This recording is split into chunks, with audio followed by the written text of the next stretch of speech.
देखो भाई, next topic करते हैं स्टूडेंट्स हम ड्रिफ्ट वेलोसिटी। बहुत इंपॉर्टेंट टॉपिक है, इसको थोड़ा सा ध्यान से समझना भाई। ड्रिफ्ट वेलोसिटी क्या होती है?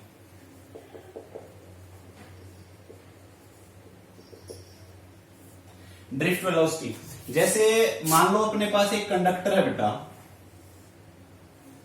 और this conductor is connected with an external voltage like that.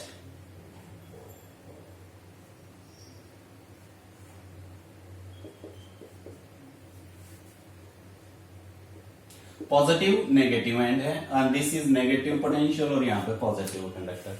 जो ही हमने की को ऑन किया तो इलेक्ट्रॉन आपके मूव होना स्टार्ट हो जाते हैं negative end to positive end, कुछ इस तरीके से।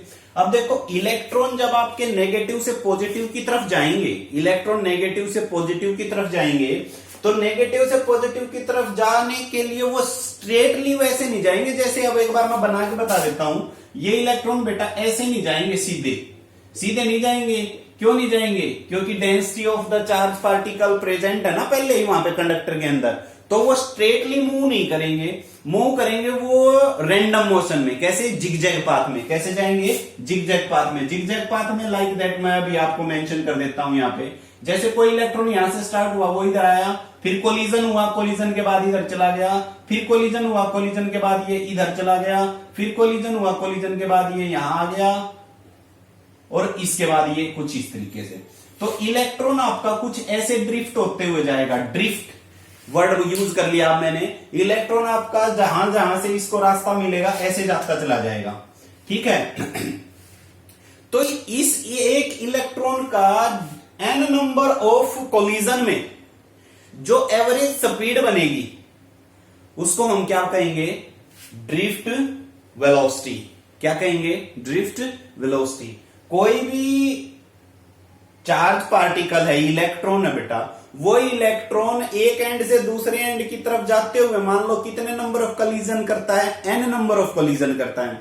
हाँ, उन सभी की एक पर्टिकुलर डायरेक्शन तो है ना, किस तरफ डायरेक्टेड रहेगा? वो पॉजिटिव एंड की तरफ। ऐसा तो है नहीं कि वो यहां से ऐसे निकल जाएगा। हमेशा उनकी एक रिजल्टेंट वेलोसिटी रहेगी, और वो रिजल्टेंट वेलोसिटी किस तरफ डायरेक्टेड रहती है? पॉजिटिव एंड की तरफ। तो डायरेक्शन मैग्नीट्यूड के साथ है, इसलिए हम इसको क्या बोल रहे हैं? वेलोसिटी कंसीडर कर रहे हैं। तो पहला कोलिजन हुआ, दूसरा कोलिजन हुआ, तीसरा कोलिजन हुआ, चौथा कोलिजन हुआ, इस तरीके से मान लो कितने कोलिजन हो गए? n कोलिजन हुआ। इलेक्ट्रॉन चला, पहले से टकराया जी पहला कोलिजन, फिर दूसरे से टकराया दूसरा, तीसरा। अब कितने कोलिजन हो सकते हैं कंडक्टर के अंदर? अब हमें क्या पता भाई कितने कंडक्टर हो जाए, कोलिजन हो जाए। तो n नंबर ऑफ कोलिजन हम उसको कंसीडर करते हैं। उन n नंबर ऑफ कोलिजन के ड्यूरेशन, पहले कोलिजन में वेलोसिटी मान लो v1 थी, दूसरे कोलिजन में वेलोसिटी मान लिया v2 थी, तीसरे कोलिजन में मान लो v3 थी। ऐसे ही जैसे v1, v2, v3 ऐसे मान के चले, और लास्ट में मान लिया nth कोलिजन में कितना हो गया? vn। सभी की एवरेज वैल्यू को हम क्या कंसीडर करते हैं? ड्रिफ्ट वेलोसिटी उस इलेक्ट्रॉन की। क्लियर होगी? सभी कोलिजन के ड्यूरेशन जो डिफरेंट डिफरेंट वेलोसिटीज थी, उन सभी वेलोसिटीज की एवरेज वैल्यू को हम क्या बोलेंगे? Drift velocity. क्लियर हो गई भाई बात? ये लिख लो definition. The average velocity of electrons moving from one end to another end under the effect of external voltage, under the effect of external voltage, the velocity of electrons moving from one end to another end under the effect of external voltage is called drift velocity। अब भाई मैंने ये सारी बात आपको समझा दी है कि इलेक्ट्रॉन भाई कैसे चलेगा? जिगजैग पाथ में। सभी मान लिया कितने कोलिजन हुए? n कोलिजन हुए। n कोलिजन हुए तो n कोलिजन के ड्यूरेशन जो डिफरेंट डिफरेंट वेलोसिटीज थी, v1, v2, v3 and vn, सभी की एवरेज वैल्यू ले लेंगे तो वो कौन सी वेलोसिटी बन जाएगी? ड्रिफ्ट वेलोसिटी बन जाएगी। मैथमेटिकली क्या मैं इस डेफिनेशन को ऐसे लिख सकता हूं? लेट्स से मैं vd से ही प्रेजेंट कर रहा हूं मैं ड्रिफ्ट वेलोसिटी को। vd को क्या मैं लिख सकता हूं? v1 plus v2 plus v3 plus up to so on vn divide by n। देखो भाई क्या लिया मैंने, डेफिनेशन एवरेज ही बोला था ना, एवरेज वैल्यू ले ली। V1 क्या है, पहले कॉलिजन के ड्यूरेशन वेलोसिटी, V2 क्या, दूसरे कॉलिजन, V3 तीसरे, and up to so on Vn divide by n number of collision. तो एवरेज वैल्यू हो गया, एवरेज वैल्यू को ही हमने क्या डिफाइन किया है, Vd। क्लियर बात हो गई। मान लो भाई ये कंडक्टर है, जो कंडक्टर की लेंथ कितनी है, L, और इसका एरिया ऑफ क्रॉस सेक्शन क्या है, E।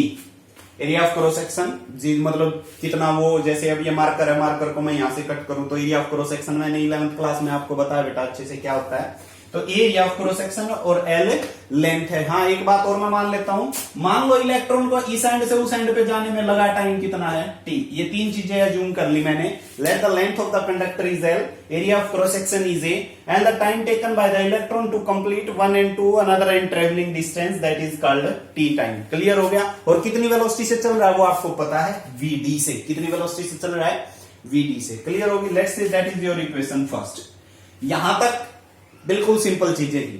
ओके अब एक बात सुनो भाई, अपने को 11th क्लास में हमने इक्वेशन ऑफ मोशन पढ़ी है तीन, v is equal to u plus a t, s is equal to t plus half a t square, और v square minus u square is equal to 2as। अब यहां से एक इक्वेशन हम जानते हैं, we know v is equal to u plus a t, जानते हैं ना, v is equal to u plus a t. v velocity final है, u initial velocity, a acceleration और t आपका क्या है, टाइम है। For first collision, during first collision लिख सकते हो या फर्स्ट कोलिजन के अंडर लिख सकते हो। वेलोसिटी कितनी थी, v1 इज इक्वल टू, मान लो उसकी इनिशियल स्पीड कितनी है, u1 प्लस at1, उसमें जो टाइम ले रहा है वो कितना ले रहा है, t1। एक्सिलरेट तो उतना ही होगा, क्यों, क्योंकि फील्ड सेम है, फील्ड सेम है, फोर्स सेम है, फोर्स सेम है, तो एक्सिलरेशन भी क्या रहता है, सेम रहता है, कांस्टेंट जाएगा। For second collision, for second collision क्या बन जाएगा भाई, सेकंड कोलिजन के लिए इक्वेशन बताओ। इक्वेशन बन जाएगी v2 is equal to u2 plus at2 बन जाएगी। डेफिनेशन मैं यहां से रब कर देता हूं।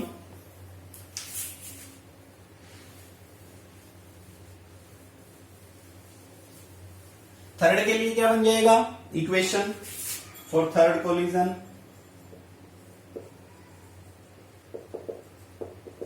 v3 is equal to u3 plus at3। And similarly for nth collision के लिए क्या हो जाएगा, ऐसे ही जाते रहेंगे तो vn is equal to un plus atn आ जाएगा। अब देखो v1, v2, v3 और vn, इन सभी की वैल्यूज कहां रखने वाले हैं हम, फर्स्ट इक्वेशन में, using these values in first equation. तो फर्स्ट इक्वेशन को मैं एक बार रिमूव कर लेता हूं, मेरे को तो याद है, मैं रख दूंगा उसमें value, using these values in equation first. First equation में देखो भाई यूज करेंगे तो vd is equal to, v1 की वैल्यू क्या आई है, देखो ये रही, v1 की जगह पे क्या रख दिया, u1 at1, v1 की जगह ये हो गया, प्लस प्लस में v2 था ना, v2 की जगह क्या रख दो, u2 प्लस at2, प्लस फिर v3 था, v3 की जगह पे u3 plus at3, and plus up to so on nth क्या आया हुआ है, un प्लस atn, और divide by complete equation, divide by किससे थी भाई, n से डिवाइडेड थी। डन। अब देखो भाई इस इक्वेशन को हम कैसे लिख सकते हैं, vd इज इक्वल टू, देखो ध्यान से देखना भाई यहां पे, ये u1 plus u2 plus u3 and plus un, क्या मैं इनको ऐसे लिख सकता हूं, u1 plus u2 plus u3 plus up to so on un divide by n। एक टर्म तो ये बना लिया अलग, प्लस अब देखो at1 at2 at3 atn, इनमें से क्या कॉमन है, a कॉमन है ना, a कॉमन ले लिया, अंदर क्या बच गया ब्रैकेट में, t1 t2 t3 and up to so on, t1 plus t2 plus t3 and plus up to so on tn, divide by complete n। इस इक्वेशन को ऐसे रीअरेंज कर लिया। जब हमने ईएमएफ नहीं लगाया था तो सारे इलेक्ट्रॉन किस पे थे, रेस्ट पे थे ना, जब हमने ईएमएफ नहीं लगाया था तो स्टूडेंट सारे इलेक्ट्रॉन्स किस पे थे, रेस्ट पे। ये मैंने पीछे वाली वीडियो में भी बताया और अब भी बता रहा हूं मैं, क्योंकि जब तक ईएमएफ लगेगा नहीं इलेक्ट्रॉन मोशन में आएंगे नहीं, मोशन में नहीं आएंगे तो रेस्ट यानी कि इनिशियल वेलोसिटी सभी की क्या थी, जीरो। जीरो का एवरेज क्या बन जाएगा, जीरो। तो वीडी इज इक्वल टू, ये तो कंप्लीट क्या बन गया, कंप्लीट ये वाली वैल्यू जीरो प्लस ए इंटू, अब देखो ये टाइम का एवरेज है, टाइम का एवरेज है, टाइम का एवरेज को मैं टो मान लेता हूं, क्या मान लिया, टो। तो आप ये लिख लेना tau, where tau is average relaxation time, average relaxation time. अब ये जो नया वर्ड आ गया भाई, इस वर्ड को सुन लो, average relaxation time. Relaxation time क्या होता है, रिलैक्स, रिलैक्स वर्ड आप जानते हो, आराम करना। अब देखो इस कोलिजन से यहां, इस कोलिजन से इस तक पार्टिकल का कोई कोलिजन नहीं हुआ, कोई कोलिजन नहीं हुआ, तो जितने टाइम तक वो विदाउट कोलिजन मूव करता है उस टाइम को हम क्या बोलते हैं, रिलैक्सेशन टाइम।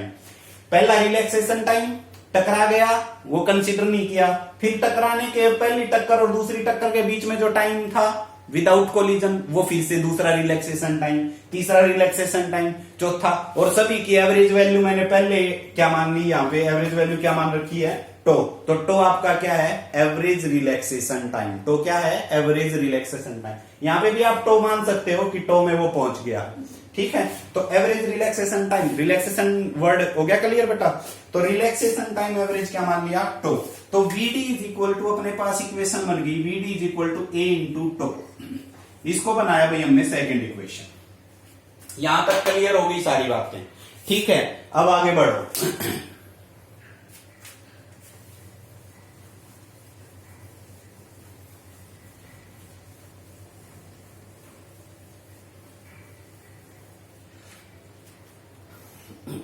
अब देखो पार्टिकल यहां से यहां जा रहा है भाई, मूव कर रहा है, तो मूव कर रहा है तो उसके पास कितना फोर्स, फोर्स इसके ऊपर लग रहा है, आपके पास कितना, QE, फोर्स कितना लग रहा है, QE। अब अपने पास मैकेनिकल एक इक्वेशन होती है, F is equal to ma। क्या होता है भाई, F is equal to ma। F लगा कितना हुआ है, Q into E, we know, and F is equal to क्या है, Q इंटू E। पर ध्यान करो क्यू किसका है, पार्टिकल का चार्ज, पार्टिकल का चार्ज है तो यानी कि इलेक्ट्रॉन, इलेक्ट्रॉन का चार्ज किससे नोट करते हो आप, E इंटू कैपिटल ई। तो F किसके इक्वल आ जाएगा, E इंटू कैपिटल ई। क्या मैं इन दोनों इक्वेशंस को ऑपरेट कर सकता हूं एक दूसरे के बराबर, बिल्कुल होगा। F की वैल्यू किसके क्या रख देंगे, E इंटू कैपिटल ई। तो this will implies E into capital E is equal to ma, इन दोनों इक्वेशन से, ठीक है। तो यहां से एक्सेलरेशन किसके इक्वल आ जाएगा भाई, E capital E bye m। Acceleration किसके इक्वल आ गया, E capital E bye m। ये आपकी होगी थर्ड इक्वेशन। E क्या है, इलेक्ट्रॉन का चार्ज, कैपिटल E क्या है, एक्सटर्नल इलेक्ट्रिक फील्ड जो EMF प्रोड्यूस कर रहा है, और m क्या है, मास ऑफ द पार्टिकल यानी कि मास ऑफ द इलेक्ट्रॉन। ये एक्सेलरेशन की वैल्यू किस में ऑपरेट करने वाले हैं अब हम, सेकंड में, यूजिंग दिस वैल्यू या using equation third in second, using equation third in second. तो क्या बन जाएगा भाई अपने पास, Vd is equal to E capital E tau by m, E capital E tau by m। तो इलेक्ट्रॉन के ऊपर नेगेटिव चार्ज होता है तो वो नेगेटिव भी लगा सकते हो भाई, या किसी पॉजिटिव चार्ज की बात करें तो पॉजिटिव भी आ जाएगा। तो Vd इज इक्वल टू क्या आ गया, E capital E tau by m। Vd का रिलेशन है E capital E tau by m। फिर से ध्यान से सुन लो, स्मॉल e क्या है, इलेक्ट्रॉनिक चार्ज, कैपिटल E क्या है, इलेक्ट्रिक फील्ड, टो क्या है, एवरेज रिलैक्सेशन टाइम, और m क्या है, mass of the particle. Done. तो ये ड्रिफ्ट वेलोसिटी का जो टॉपिक है बेटा, ये आपने यहां तक करो, ठीक है। इसमें कोई डाउट हो तो आप बेशक पूछ लेना, मेरे को व्हाट्सएप नंबर पे प्रॉब्लम अपनी डाल देना। Thank you.